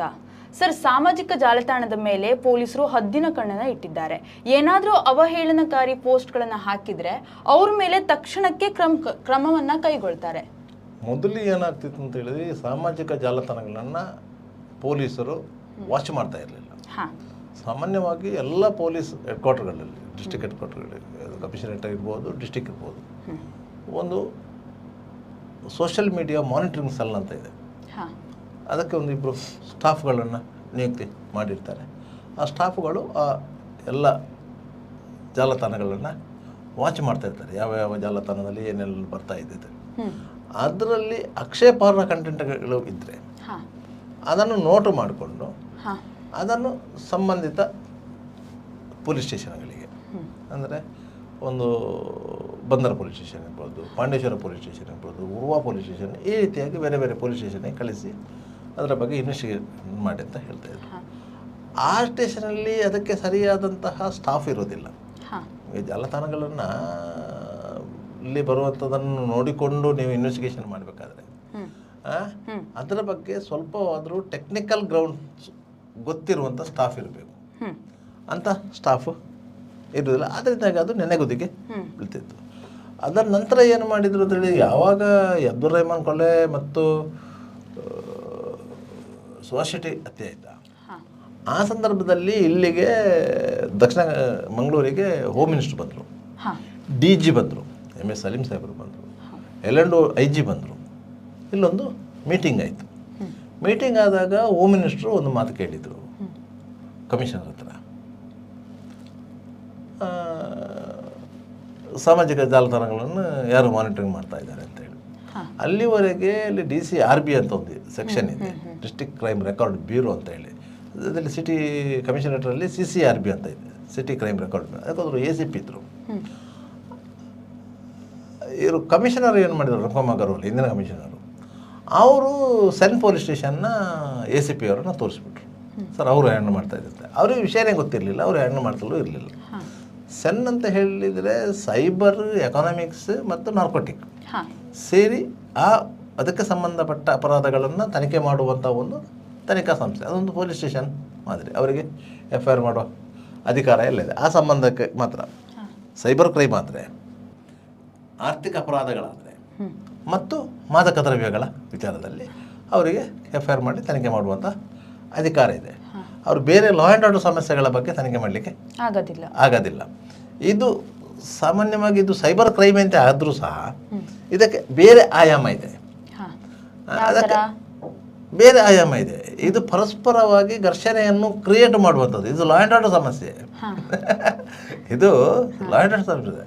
ನಿಮಗೆ ಸೈಬರ್ ಸೆಲ್ ಅಂತ ಯಾವುದಕ್ಕೆ ಬರ್ತದೆ ಅಂತ ಹೇಳಿದ್ರೆ, ನೀವು ಈ ಜಾಲತಾಣಗಳನ್ನು ಉಪಯೋಗಿಸ್ಕೊಂಡು ಯಾರ್ದು ಇದನ್ನು ವಾಟ್ಸಪ್ ಇದನ್ನು ಹ್ಯಾಕ್ ಮಾಡಿಕೊಂಡು ಅದಕ್ಕೆ ಪೋಸ್ಟ್ ಮಾಡಿ ಅದರಿಂದ ಹಣ ಕೇಳುವುದು, ಈ ರೀತಿಯಾಗಿ ಬ್ಲ್ಯಾಕ್ ಮೇಲ್ ಮಾಡೋದು, ಇಂಥದ್ದಕ್ಕೆಲ್ಲ ಸೈಬರ್ ಕ್ರೈಮ್ಗೆ ಬರುತ್ತೆ. ಇದು ಸೈಬರ್ ಕ್ರೈಮಿಗೆ ಬರಲ್ಲ ವಾಸ್ತವವಾಗಿ. ಇದು ಲಾ ಆ್ಯಂಡ್ ಆರ್ಡರ್ ಸಮಸ್ಯೆ. ಅದರಿಂದಾಗಿ ಲಾ ಆ್ಯಂಡ್ ಆರ್ಡರ್ನವರು ಮಾಡಬೇಕು, ಯಾವುದಾದ್ರು ಪೊಲೀಸ್ ಸ್ಟೇಷನ್ನವರು ಮಾಡಬೇಕು ಅಂತ. ಯಾವಾಗ ಇದನ್ನು ಕಮಿಷನರ್ ಸೆನ್ ಅವರು ಮಾಡ್ತಾ ಇದ್ದಾರೆ ಅಂತ ಹೇಳಿದರೆ, ಸೆನ್ ಅವರಿಗೆ ಆ ಜವಾಬ್ದಾರಿ ವರ್ಗಾವಣೆ ಆಯಿತು. ಯಾವಾಗ ಸೆನ್ಗೆ ಈ ಜವಾಬ್ದಾರಿ ವರ್ಗಾವಣೆ ಆಯಿತಾ, ಅಲ್ಲಿದ್ದ ಸ್ಟಾಫನ್ನು ಅದಕ್ಕೆ ತಯಾರು ಮಾಡಿದರು. ಅವರು ಅದನ್ನು ನಿರಂತರವಾಗಿ ವಾಚ್ ಮಾಡಲಿಕ್ಕೆ ಸ್ಟಾರ್ಟ್ ಮಾಡಿದರು. ಅವರು ಮತ್ತು ಕಮಿಷನರೇಟ್ನಲ್ಲಿ ಇದ್ದಂತಹ ಸಾಮಾಜಿಕ ಜಾಲತಾಣಗಳ ಮಾನಿಟರಿಂಗ್ ಸೆಲ್ ಏನಿದೆ, ಅವರು ಪರಸ್ಪರ ಸಂವಹನ ಮಾಡಲಿಕ್ಕೆ ಸ್ಟಾರ್ಟ್ ಮಾಡಿದರು. ಇವರು ಒಂದು ಕಂಟೆಂಟನ್ನು ಐಡೆಂಟಿಫೈ ಮಾಡೋದು, ಅದನ್ನು ಅವರಿಗೆ ಟ್ರಾನ್ಸ್ಫರ್ ಮಾಡೋದು. ಈ ಕಂಟೆಂಟನ್ನು ಅವರು ಐಡೆಂಟಿಫೈ ಮಾಡೋದು, ತನಿಖೆ ಮಾಡಿ ಅಂತೇಳಿ. ಅವರು ಅದರ ಮೇಲೆ ಅದು ಯಾರ ID ಅಂತ ಬಂತು, ಯಾವ ನಂಬರ್ನಿಂದ ಬಂತು, ಯಾವ Gmail ID ಯಿಂದ ಬಂತು, ಇದರ ಬಗ್ಗೆ ಅವರು ಇದು ಮಾಡಿದರು. ಇದರ ಬಗ್ಗೆ ಅದರಲ್ಲಿ ಯಾರ ಅಡ್ರೆಸ್ ಬಂತು, ಯಾವ ನಂಬರ್ ಸಿಕ್ಕಿತ್ತು, ನಂಬರ್ ಇದ್ದು ಎಲ್ಲ ಡೀಟೇಲ್ಸ್ ತಗೊಂಡು ಅವನಿಗೆ ನೋಟಿಸ್ ಮಾಡ್ತಾರೆ, ಅವನು ಕರೆಸಿ ಎನ್ಕ್ವೈರಿ ಮಾಡ್ತಾರೆ. ಈ ರೀತಿಯಾಗಿ ಮಾಡ್ತಾ ಇದ್ದು ಒಂದು 4-5 ಕೇಸುಗಳಾಯಿತು. ಅರೆಸ್ಟ್ ಮಾಡಿದರು, ಕೋರ್ಟಿಗೆ ಪ್ರೊಡ್ಯೂಸ್ ಮಾಡಿದರು, ಜೈಲಿಗೆ ಕಳಿಸಿದರು. ಮತ್ತು ಅವರು ಒಂದು ಲಿಸ್ಟ್ ಮಾಡಿಕೊಂಡ್ರು ಇಂತಹ ಫೇಕ್ ಐ ಡಿಗಳಲ್ಲಿ ಯಾರೆಲ್ಲ ಮಾಡ್ತಾ ಇದ್ದಾರೆ. ಅವ್ರ ಹತ್ರ ಒಂದು 100 ಫೇಕ್ ಐ ಡಿಗಳಿವೆ. ಆ ಫೇಕ್ ಐ ಡಿಗಳನ್ನು ಯಾರೆಲ್ಲ ಮಾಡ್ತಾ ಇದ್ದಾರೆ ಒಂದು 100 ಲಿಸ್ಟ್ಗಳಿವೆ. ಈ ರೀತಿಯಾಗಿ ಮಾಡಿ ಒಂದು ಹೆದರಿಕೆ ಹುಟ್ಟಿಸಿದ್ರು. ಇದರಲ್ಲಿ ಕಾನೂನು ಕ್ರಮ ಆಗುತ್ತೆ, ಜೈಲಿಗೆ ಹೋಗಬೇಕಾಗತ್ತೆ, ಕೇಸ್ ಆಗುತ್ತೆ, ಪೊಲೀಸ್ ಸ್ಟೇಷನ್ನು ಕೋರ್ಟು ಅಲ್ದಾಡಬೇಕಾಗತ್ತೆ. ಗೊತ್ತಾದಾಗ ಎಲ್ಲರೂ ಸುಮ್ಮನಾದರು. ಅದರಿಂದಾಗಿ ಈಗ ಪ್ರಸ್ತುತ ಕಾಲಘಟ್ಟದಲ್ಲಿ ಸಾಮಾಜಿಕ ಜಾಲತಾಣಗಳಲ್ಲಿ ಅಂತಹ ಪೋಸ್ಟ್ಗಳು ಅತ್ಯಂತ ಕಡಿಮೆ ಆಗಿದೆ. ಹೌದು, ಮೊದಲು ಒಬ್ಬ ದಿನಕ್ಕೆ ವಾಟ್ಸಪ್, ಫೇಸ್ಬುಕ್ ಇದನ್ನು ಈ ಸೋಷಿಯಲ್ ಮೀಡಿಯಾ ಅಂದ್ರೆ ಏನು ಲಂಗು ಲಗಮು ಏನೂ ಇರಲಿಲ್ಲ. ವಾಸ್ತವವಾಗಿ ಸೋಷಿಯಲ್ ಮೀಡಿಯಾ ಯಾವುದಕ್ಕೆ ಉಪಯೋಗ ಆಗ್ಬೋದು ಅದು ಅವರವರ ವೈಯಕ್ತಿಕ ವಿಚಾರ. ಸರಿ, ಇತ್ತೀಚೆಗಷ್ಟೇ ನಟಿ ರಮ್ಯಾ ಅವರಿಗೂ ಕೂಡ ಅವರು ಕೂಡ ದಾಖಲೆಯನ್ನು ಮಾಡಿದ್ರು, ಕೇಸ್ ದಾಖಲು ಮಾಡಿದ್ರು. ಎಷ್ಟು 12 ಮಂದಿ ಜೈಲಿಗೆ ಹೋದ್ರು. ಅದರಲ್ಲಿ ಕಮೆಂಟ್ ಮಾಡಿದವರು ಒಂದು ಪೋಸ್ಟ್ ಮಾಡಿರೋದಕ್ಕೆ ಇವರು ಕಮೆಂಟ್ ಮಾಡಿರೋದು ಯಾರೋ ಒಬ್ರು ಪೋಸ್ಟ್ ರಮ್ಯಾ ಅವರ ಬಗ್ಗೆ ಒಂದು ಪೋಸ್ಟ್ ಮಾಡಿದರು. ಅದಕ್ಕೆ ಇವರು 12 ಮಂದಿ ಕಮೆಂಟ್ ಮಾಡಿದರು. ಅಷ್ಟೋ ಮಂದಿಯನ್ನು IT ಆ್ಯಕ್ಟ್ ಅಡಿಯಲ್ಲಿ ಕೇಸು ಮಾಡಿ ಜೈಲಿಗೆ ಕಳಿಸಿದರು. ಅವರು ಸಾಧಾರಣ 30 ದಿವಸ ಜೈಲಲ್ಲಿದ್ದರು. ಈಗ ಒಬ್ಬೊಬ್ಬರಿಗೆ ಜಾಮೀನು ಆಯಿತು ಕಾಣ್ತದೆ. ಈಗ ಅದರ ಮೇಲೆ ಚಾರ್ಜ್ ಶೀಟ್ ಮಾಡಿದರು. ಹಾಗಾದ್ರಲ್ಲಿ IT ಆ್ಯಕ್ಟಲ್ಲಿ ಆ ರೀತಿಯಾಗಿ ಪೊಲೀಸರು ಬಿಗಿ ಕ್ರಮ ಕೈಗೊಳ್ಳಲಿಕ್ಕೆ ಆಗ್ತದೆ ಅಂತ ಆಯಿತು. ಮೊದಲು ಅದನ್ನು ಮಾಡ್ತಾ ಇರಲಿಲ್ಲ. ಯಾವಾಗ ಮಾಡಲಿಲ್ಲ ಅಂಥ ಸಂದರ್ಭದಲ್ಲಿ ಅದನ್ನು ಮಾಡುವವರಿಗೆ ಉತ್ತೇಜನ ಸಿಕ್ಕಿದಾಗಾಯಿತು. ಮತ್ತೆ ಯಾರು ಸರ್ ಮುಂದೆ ಹೋಗಿ ಏನು ಪೊಲೀಸ್ ಸ್ಟೇಷನಿಗೆ ಕಂಪ್ಲೇಂಟ್ ಕೊಡೋದಾಗ್ಲಿ ಏನು ಮಾಡ್ತಾ ಇರಲಿಲ್ಲ. ಯಾಕಂತ ಹೇಳಿದರೆ ಪೊಲೀಸ್ ಸ್ಟೇಷನಿಗೆ ಹೋಗಿ ಕಂಪ್ಲೇಂಟ್ ಕೊಟ್ಟ ಕೂಡಲೇ ಪೊಲೀಸರು ನಿರಾಸಕ್ತಿಯನ್ನು ತೋರಿಸ್ತಾ ಇದ್ರು. ನೀವೇ ಅಪ್ಲೋಡ್ ಮಾಡಿದ್ದೀರಾ ಫೋಟೋಸು, ಹಾಗೆಲ್ಲ ನಿಮ್ಮ ಎಚ್ಚರಿಕೆಯಲ್ಲಿ ನೀವು ಇರಬೇಕು ಅಂತ ಹೇಳಿ ಬುದ್ಧಿವಾದ ಹೇಳಿ ಕಳಿಸ್ತಾ ಇದ್ರೆ ಹೊರತು ಇದು ಒಂದು ಸಾಮಾಜಿಕವಾಗಿ ಅಪರಾಧ ಆಗಿರ್ತದೆ. ಇದನ್ನು ನಾವು ನಿಯಂತ್ರಣ ಮಾಡಬೇಕು. ಇದು ಇವತ್ತು ಒಬ್ಬರಿಗೆ ಆದರೆ ನಾಳೆ 10 ಮಂದಿಗೆ ಆಗುತ್ತೆ, ನಾಡ್ದು 100 ಮಂದಿಗೆ ಆಗುತ್ತೆ. ಇದು ಸಾಮಾಜಿಕವಾಗಿ ಅಶಾಂತಿಯನ್ನು ಸೃಷ್ಟಿ ಮಾಡ್ತದೆ ಅಂತ ಹೇಳಿ ತಗೊಂಡು ಪೊಲೀಸರು ಕೇಸು ದಾಖಲು ಮಾಡಿಕೊಂಡು ತನಿಖೆ ಮಾಡಿದ್ದಾರೆ. ಕೇಸು ದಾಖಲು ಮಾಡ್ಕೊಳ್ಳೋದಿದ್ದರೆ ಪೊಲೀಸರು ತನಿಖೆ ಮಾಡಲಿಕ್ಕೆ ಬರಲ್ಲ. ಯಾವ ಕ್ರೈಮ್ ನಂಬರ್ ಅಂತ ಹಾಕದೆ ನೀವು ಫೇಸ್ಬುಕ್ಕಿಗೆ ಯೂಟ್ಯೂಬ್ನವರಿಗೆ ನೋಟಿಸ್ ಕೊಡೋಕ್ಕಾಗಲ್ಲ. ಆ ಕ್ರೈಮ್ ನಂಬರ್ ಹಾಕಿ ನೋಟಿಸ್ ಕೊಡಬೇಕು ಅವರಿಗೆ. ಯಾಕಂದ್ರೆ ಅವರಲ್ಲೂ ಲೀಗಲ್ ಸೆಲ್ಲಿದೆ. ನಮ್ಮಲ್ಲಿ ಒಂದು ಕಂಪ್ಲೇಂಟ್ ಆಗಿದೆ, ನೀವು ಅದನ್ನು ಕೊಡಿ ಅಂತ ಕೇಳಿದ್ರೆ ಅವ್ರು ಕೊಡಲ್ಲ. ಅವರು ಸಹ ಹೈಯರ್ ಕ್ವಾಲಿಫಿಕೇಷನ್ನ ಅಧಿಕಾರಿಗಳಿರೋದು. ಅದರಿಂದಾಗಿ ಅವರು ಅಷ್ಟು ಸುಲಭವಾಗಿ ಪೊಲೀಸರಿಗೆ ಹೆದರಲ್ಲ. ಯಾಕಂದರೆ ಅವರಲ್ಲೂ ಲೀಗಲ್ ಸೆಲ್ ಇದೆ. ಆ ಲೀಗಲ್ ಸೆಲ್ ಅವರು ಅದನ್ನು ಹ್ಯಾಂಡಲ್ ಮಾಡ್ತಾರೆ ಅಂತ ಹೇಳ್ತಾರೆ. ಆದ್ದರಿಂದಾಗಿ ಇವರಿಗೆ ಸರಿಯಾದ ಮಾಹಿತಿಗಳು ಸೂಕ್ತ ಕಾಲದಲ್ಲಿ ಸಿಗೋದಿಲ್ಲ. ಆ ಸಂದರ್ಭದಲ್ಲಿ ಯಾರು ಮಾಡಿದ ಕಲ್ಪ್ರಿಟ್ ಇದ್ದಾನೆ ಅವ ಆರಾಮಾಗಿ ಓಡಾಡ್ತಿರ್ತಾರೆ. ಅವನು ಇನ್ನೊಂದು ಫೇಕ್ ಐಡಿಯನ್ನು ಕ್ರಿಯೇಟ್ ಮಾಡಿ ಇನ್ನೂ 10 ಮಂದಿಯನ್ನು ತೇಜೋವಧೆ ಮಾಡುವಂಥ ಕೆಲಸವನ್ನು ಮಾಡ್ತಾನೆ. ಈಗ ಸೈಯದ್ ಇಬ್ರಾಹಿಂ ತಂಗಳ ಅವರನ್ನು ಅದೇ ರೀತಿ ಆಗಿರೋದು. ಯಾವಾಗ ಅವರು PFI ಅಂತಹ ನಿಷೇಧಿತ ಸಂಘಟನೆಯೊಟ್ಟಿಗೆ ಗುರುತಿಸಿಕೊಂಡು ಅವರ ಭಾಷಣಗಳನ್ನು, ಅವರ ಬೋಧನೆಗಳನ್ನು ಆ ಗುಂಪಿನಲ್ಲಿ ಗುರುತಿಸಿಕೊಂಡವರು ಶೇರ್ ಮಾಡ್ತಾ ಹೋದಾಗ ಅದನ್ನು ವಾಚ್ ಮಾಡಿದರು. ಯಾಕಂತ ಹೇಳಿದರೆ PFI ಸಂಘಟನೆ ಇರುವಂಥ ಸಂದರ್ಭದಲ್ಲಿ ಆ ಗ್ರೂಪ್ ಕ್ರಿಯೇಟ್ ಆಗಿರೋದು. ಆಗ ಅದು ಬ್ಯಾನ್ ಆಗಿರಲಿಲ್ಲ. ಇವರು ಹಾತೂರು ಬದ್ರಿಯಾ ಜುಮಾ ಮಸೀದಿಯ ಮೌಲವಿಯಾಗಿದ್ದರು. ಅಂಥ ಸಂದರ್ಭದಲ್ಲಿ ಒಂದು ಗ್ರೂಪ್ ಕ್ರಿಯೇಟ್ ಮಾಡಿದ್ದಾರೆ. ಆ ಗ್ರೂಪಲ್ಲಿ 1000 ಮಂದಿಯನ್ನು ಸೇರಿಸಿಕೊಂಡಿದ್ದಾರೆ. ಅವರೆಲ್ಲರೂ ಈ PFI ಅಂತ ಸಂಘಟನೆಯೊಂದಿಗೆ ಸಕ್ರಿಯರಾಗುವಂತ ದುಡ್ಕೊಂಡಿದ್ದಾರೆ. ಯಾವಾಗ ಪ್ರವೀಣ್ ನೆಟ್ಟಾರು ಹತ್ಯೆ ಆಯಿತು ಬೆಳ್ಳಾರಿಯಲ್ಲಿ, ಆ ಸಂದರ್ಭದಲ್ಲಿ PFI ಬ್ಯಾನ್ ಆಯಿತು.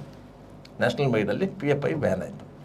ಒಂದು ಆರ್ಗನೈಸೇಷನ್ ಬ್ಯಾನ್ ಆಯ್ತು ಅಂತ ಹೇಳಿದ ಕೂಡಲೇ ಆರ್ಗನೈಸೇಷನ್ಗೆ ಯಾರೆಲ್ಲ ಸಂಪರ್ಕದಲ್ಲಿದ್ದರು ಅವರೆಲ್ಲ ಆ ಸಂಪರ್ಕವನ್ನು ತೊರಿಬೇಕು. ಸಾಮಾನ್ಯವಾಗಿ ತೊರೀತಾರೆ. ತೊರಿಬೇಕು.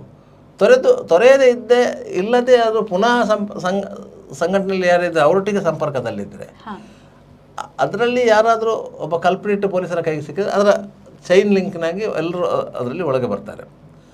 ಆದರೆ ಈ ಸೈಯದ್ ಇಬ್ರಾಹಿಂ ತಂಗನವರಿಗೆ ಏನಾಯಿತು, PFI ಬ್ಯಾನ್ ಆದರೂ ಸಹ ಅವರು ಆ ಗ್ರೂಪನ್ನು ಹಾಗೆ ಉಳಿಸ್ಕೊಂಡಿದ್ರು.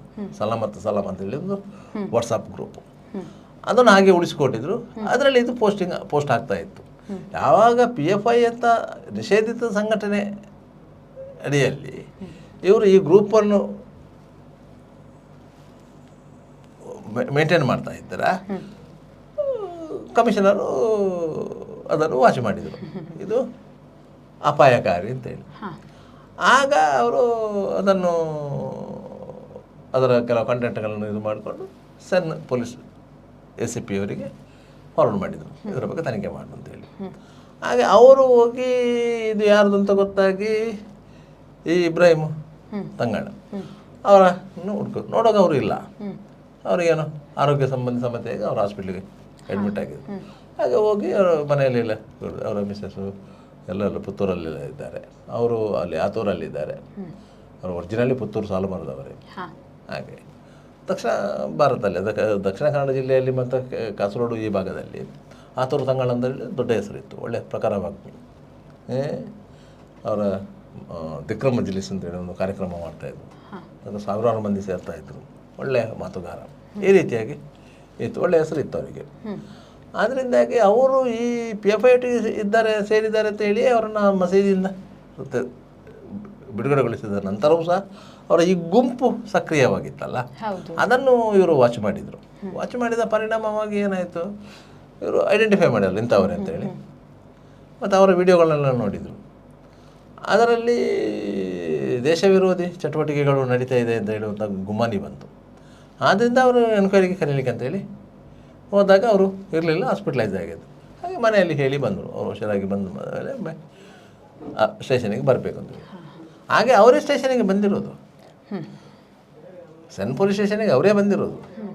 ಅವರು ಬಂದಾಗ ಇವರು ಬಂದಿದ್ದಾರಲ್ಲ ಅಂತ ಹೇಳಿದರೆ ಈ ಎಲ್ಲ ಕಂಟೆಂಟ್ ಇನ್ವೆಸ್ಟಿಗೇಷನ್ ಮಾಡಿ ಇರೋದ ಕಂಟೆಂಟ್ ಎಲ್ಲ ಇತ್ತಲ್ಲ, ಅದರ ಮೇಲೆ ಬಂದರ ಪೊಲೀಸ್ ಸ್ಟೇಷನಲ್ಲಿ ಕೇಸ್ ರಿಜಿಸ್ಟರ್ ಮಾಡಿದರು.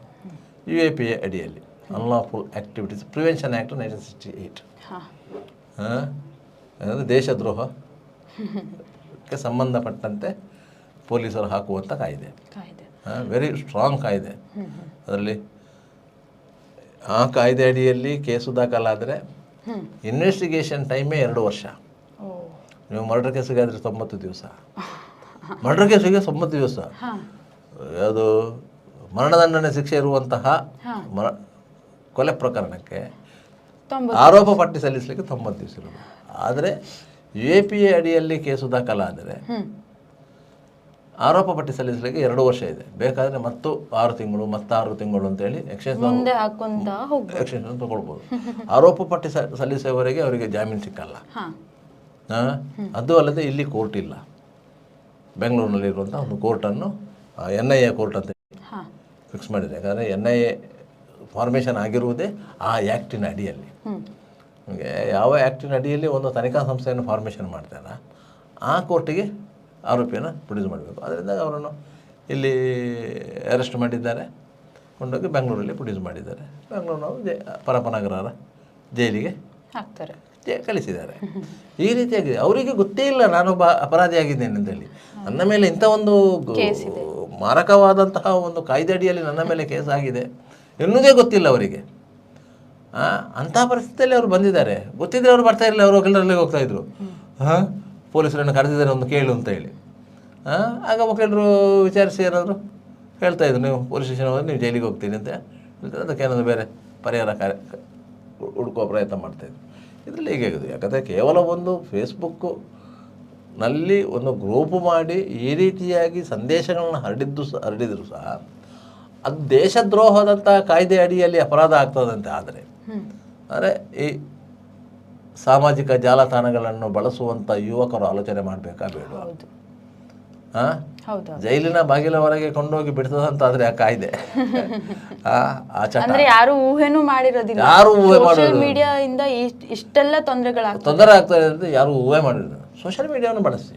ಮತ್ತೊಂದು ಏನಂದ್ರೆ ಸೋಷಿಯಲ್ ಮೀಡಿಯಾ ಅಂದ್ರೆ ಸರ್, ಕೆಲವೊಬ್ರು ಇವಾಗ ಅದರಿಂದನೇ ದುಡ್ಡು ಮಾಡ್ಕೊಂತ ಇದ್ದಾರೆ, ಫ್ಯಾಷನ್ ಆಗ್ಬಿಟ್ಟಿದೆ ಅವರಿಗೆ. ಇಲ್ಲ ಕೆಲವರು ಅದನ್ನೇ ದುರುಪಯೋಗ ಪಡಿಸ್ಕೊಂತಿದ್ದಾರೆ. ಅಲ್ಲ, ಅದರಲ್ಲಿ ದುರುಪಯೋಗ, ದುಡ್ಡು ಬರ್ತದಂತೆ ಹೇಳಿ ಅದನ್ನು ದುರುಪಯೋಗ ಪಡಿಸ್ಕೊಂಡವರು ಜಾಸ್ತಿ.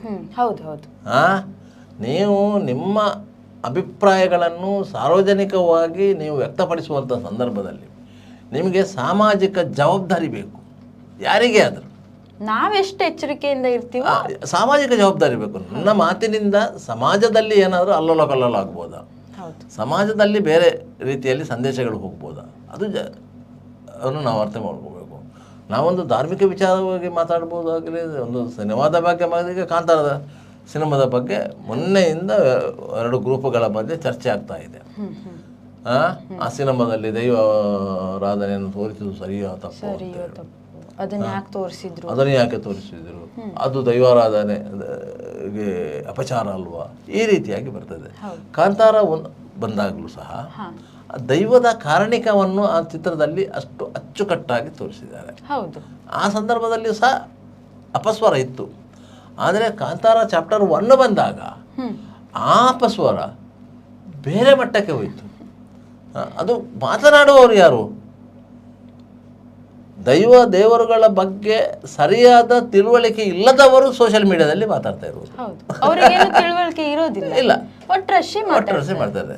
ಅವ್ರು ಯಾರು ಜಾನಪದ ವಿದ್ವಾಂಸರಲ್ಲ, ದೇವರುಗಳ ಬಗ್ಗೆ ಆಳವಾದ ಸಂಶೋಧನೆ ಮಾಡಿದವರಲ್ಲ, ದೈವ ಚಾಕರಿ ಮಾಡಿ. ಈಗ ಒಂದು ಸಿನಿಮಾ ಮಾಡ್ತಿದ್ದಾರೆ ಅಂದ್ರೆ ಸರ್, ಅವ್ರು ಸಂಪೂರ್ಣ ಅದ್ರ ಬಗ್ಗೆ ಮಾಹಿತಿ ತಿಳ್ಕೊಂಡೇ ಬರ್ಬೇಕು. ಯಾಕಂದ್ರೆ ಅವ್ರು ಯಾರದ ಮಾಹಿತಿ ತಿಳ್ಕೊಳ್ಬೇಕು. ಹೌದು, ಅವರು ಒಂದಲ್ಲ 2 ಸಲ, ಒಂದು 10 ಸಲನಾದ್ರೂ ಯೋಚನೆ ಮಾಡಿರ್ತಾರೆ. ಯಾರದ ಮಾಹಿತಿ ತಗೊಳ್ಬೇಕು, ಆ ದೈವಾರಾಧನೆಯ ಕ್ಷೇತ್ರದಲ್ಲಿ ಯಾರೆಲ್ಲ ತೊಡಗಿಸಿಕೊಂಡಿದ್ದಾರೆ, ಅದರಲ್ಲಿರುವ ಪ್ರಾರ್ಥನೆಗಳಿರ್ಬೋದು, ಅದರಲ್ಲಿರುವ ನುಡಿಗಟ್ಟುಗಳಿರ್ಬೋದು, ಅದರಲ್ಲಿರುವ ಆಚರಣೆ ಇರ್ಬೋದು. ಒಂದೊಂದು ಕಡೆಯಲ್ಲಿ ಒಂದೊಂದು ಆಚರಣೆ ಇರ್ತದೆ. ಒಂದೇ ದೈವಕ್ಕೆ ಒಂದೊಂದು ಕಡೆಯಲ್ಲಿ ಒಂದೊಂದು ಆಚರಣೆ. ಒಂದು ಕಡೆಯಲ್ಲಿ ನಿಮಗೆ ಮಾಂಸಾಹಾರದ ಸೇವನೆ ಇದ್ದರೆ, ಒಂದೊಂದು ಕಡೆಯಲ್ಲಿ ಸಸ್ಯಾಹಾರದ ಸೇವನೆಗಳಿರ್ತದೆ. ಅದಕ್ಕೆ ಹಿನ್ನೆಲೆ ಇರ್ತದೆ. ಅದು ಯಾಕೆ ಸಸ್ಯಾಹಾರಿ ಆಯಿತು ಅಂತ, ಇಲ್ಲಿ ಯಾಕೆ ಮಾಂಸಾಹಾರಿ ಆಯಿತು ಅಂತ ಹಿನ್ನೆಲೆ ಇರ್ತದೆ. ಅದರಿಂದಾಗಿ ಬೇರೆ ಬೇರೆ ಕಾರಣಗಳಿರ್ತದೆ. ದೈವ ಆವೇಶ ಬರ್ತದಾ ಇಲ್ವಾ ಅದು ಸೆಕೆಂಡರಿ. ಅದು ನಮ್ಮ ನಂಬಿಕೆಯ ಪ್ರಶ್ನೆ. ಒಬ್ಬ ಪಾತ್ರೆಯ ಮೇಲೆ ದೈವ ಆವೇಶ ಬರ್ತದಾ ಇಲ್ವಾ ಎನ್ನುವುದು ನಮ್ಮ ನಂಬಿಕೆಯ ಪ್ರಶ್ನೆ. ನಾವು ಆ ಜಾಗವನ್ನು ನಂಬ್ತೇವೆ, ಆ ದೈವವನ್ನು ನಂಬ್ತೇವೆ, ಆ ಪಾತ್ರೆಯನ್ನು ನಂಬುವುದಿಲ್ಲ. ದೈವಕ್ಕೆ ಆತ ಆರಾಧನೆ ಮಾಡ್ತಾನಂತಾದರೆ ಆ ಸಂದರ್ಭದಲ್ಲಿ ಅವನನ್ನು ನಂಬ್ತೇವೆ ನಾವು.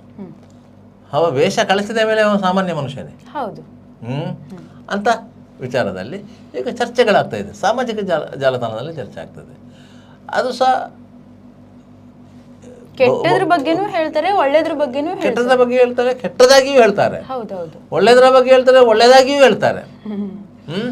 ಈ ರೀತಿಯಾಗಿ ಪರಸ್ಪರವಾಗಿ ಅದು ಏನಾಗ್ತದೆ ಅಂತ ಹೇಳಿದರೆ ವೈಯಕ್ತಿಕ ವೈಮನಸ್ಸುಗಳಿಗೆ ಕಾರಣ ಆಗುತ್ತೆ. ಮತ್ತೊಂದು ಏನಾಗಿದೆ ಅಂದ್ರೆ ಯಾವ್ದು ನಂಬಬೇಕು, ಈ ಸೋಷಿಯಲ್ ಮೀಡಿಯಾ ಬಂದಾಗಿಂದ ಎಲ್ಲರೂ ಅದನ್ನೇ ಏನು ಬಳಸೋದ್ರಿಂದ ಯಾವ ಸತ್ಯ ಯಾವ ಸುಳ್ಳು ಅಂತನೂ ಗೊತ್ತಲ್ಲ. ಸೋಷಿಯಲ್ ಮೀಡಿಯಾದಲ್ಲಿ ಬಂದದ್ದನ್ನು ನೀವು ನಂಬುವಂಥ ಸ್ಥಿತಿ ಯಾವ ಮಟ್ಟದಲ್ಲಿದೆ ಅಂತ ಹೇಳಿದ್ರೆ 10% ಮಾತ್ರ ನೀವು ನಂಬುವುದು, 90% ನೀವು ನಂಬಲಿಕ್ಕೆ ಸಾಧ್ಯನೇ ಇಲ್ಲ. ಅದು ಬೇರೆ ಇವಾಗ AI ಬಂದಿದೆ sir.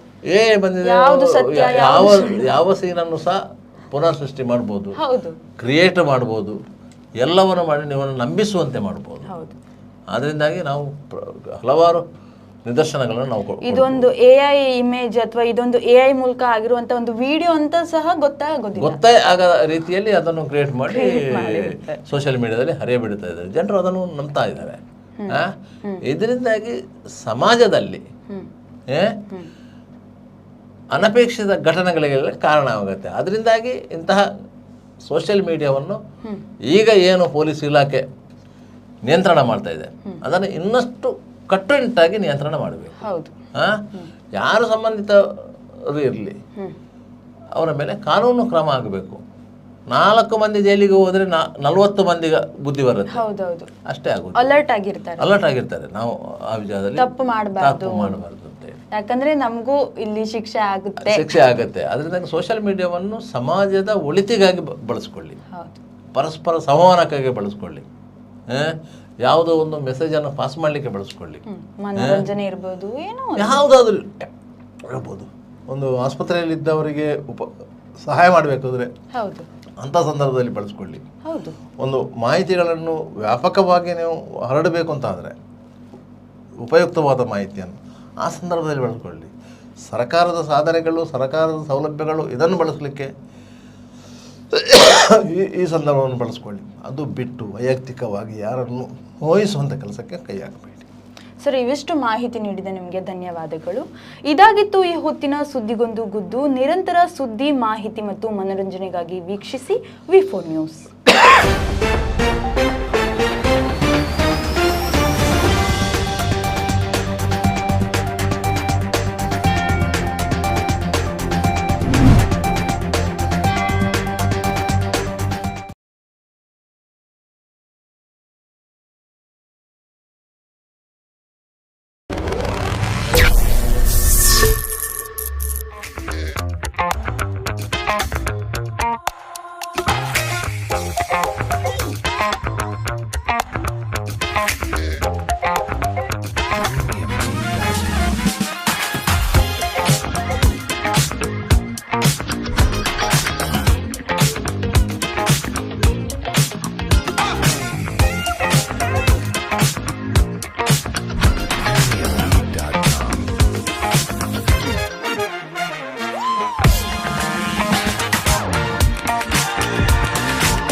Park with ease at Ajanta Business Center with security access and convenience at your fingertips.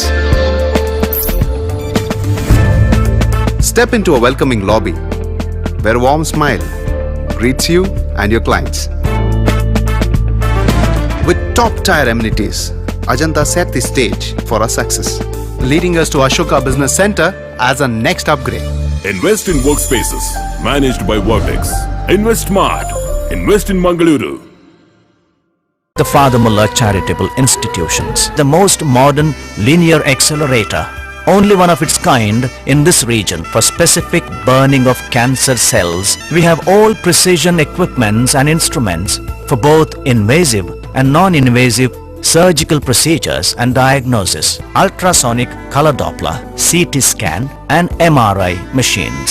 The operation theaters are equipped with contemporary equipments, high-tech intensive care units, neo and postnatal units, burns unit, cath lab and cardiothoracic units are fully equipped.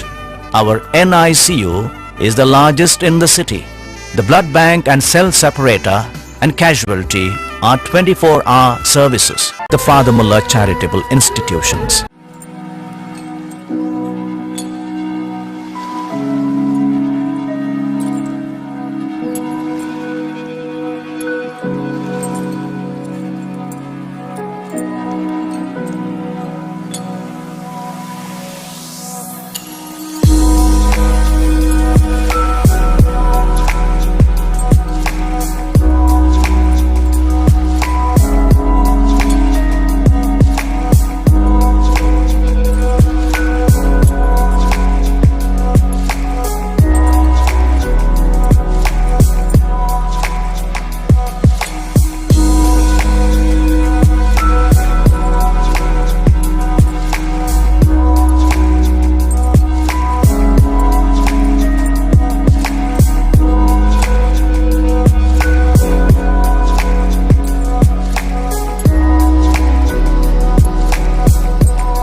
Devdas Ganpati Pai Enterprises. All kinds of quality and attractive material available at one place. Biggest showroom in Mangalore city. Admired by public at large. The showroom of your choice. B. Devdas Ganpati Pai Enterprises near New Chitra Talkies, Mangalore.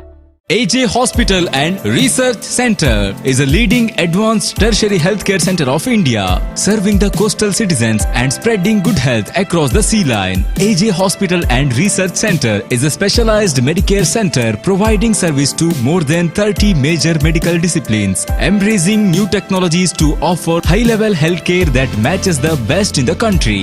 Our technical and medical expertise include foremost services in cadaveric organ retrieval, drug-eluting stent placement, pediatric lab nephrectomy, ambulance services, dermatology, ENT, nephrology and many more. AJ Hospital and Research Center, Kuntikana, Mangaluru. Call 222553. Ideal ice cream, milky way to your heart.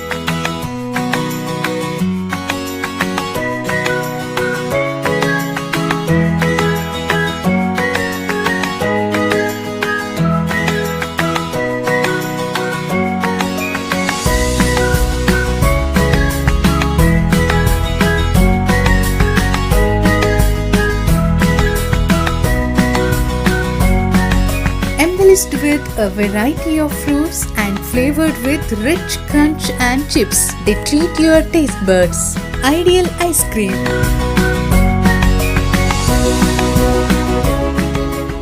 Vasudeva Stores. Store for your inner needs. Visit us to find trendy innerwear from major brands.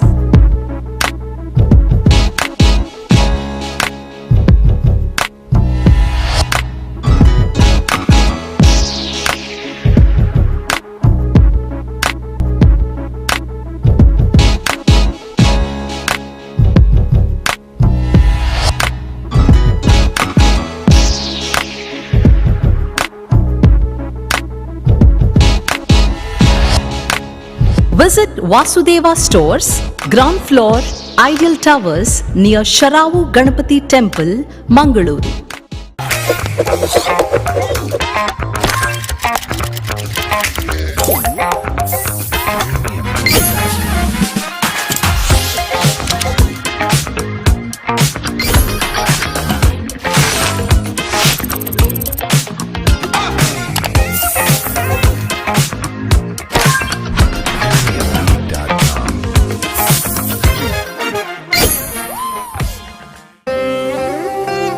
ನನ್ನ ಬಾಲ್ಯ ಅಮೂಲ್ಯ ನೆನಪುಗಳಿಂದ ತುಂಬಿತ್ತು. ಸಮಯದ ಸವಾಲನ್ನು ಎದುರಿಸಿ ನಿಂತ ಪರಂಪರೆ. ಆಹಾ, shining, ಆದ್ರೆ ಏನೋ ಮಿಸ್ಸಿಂಗ್.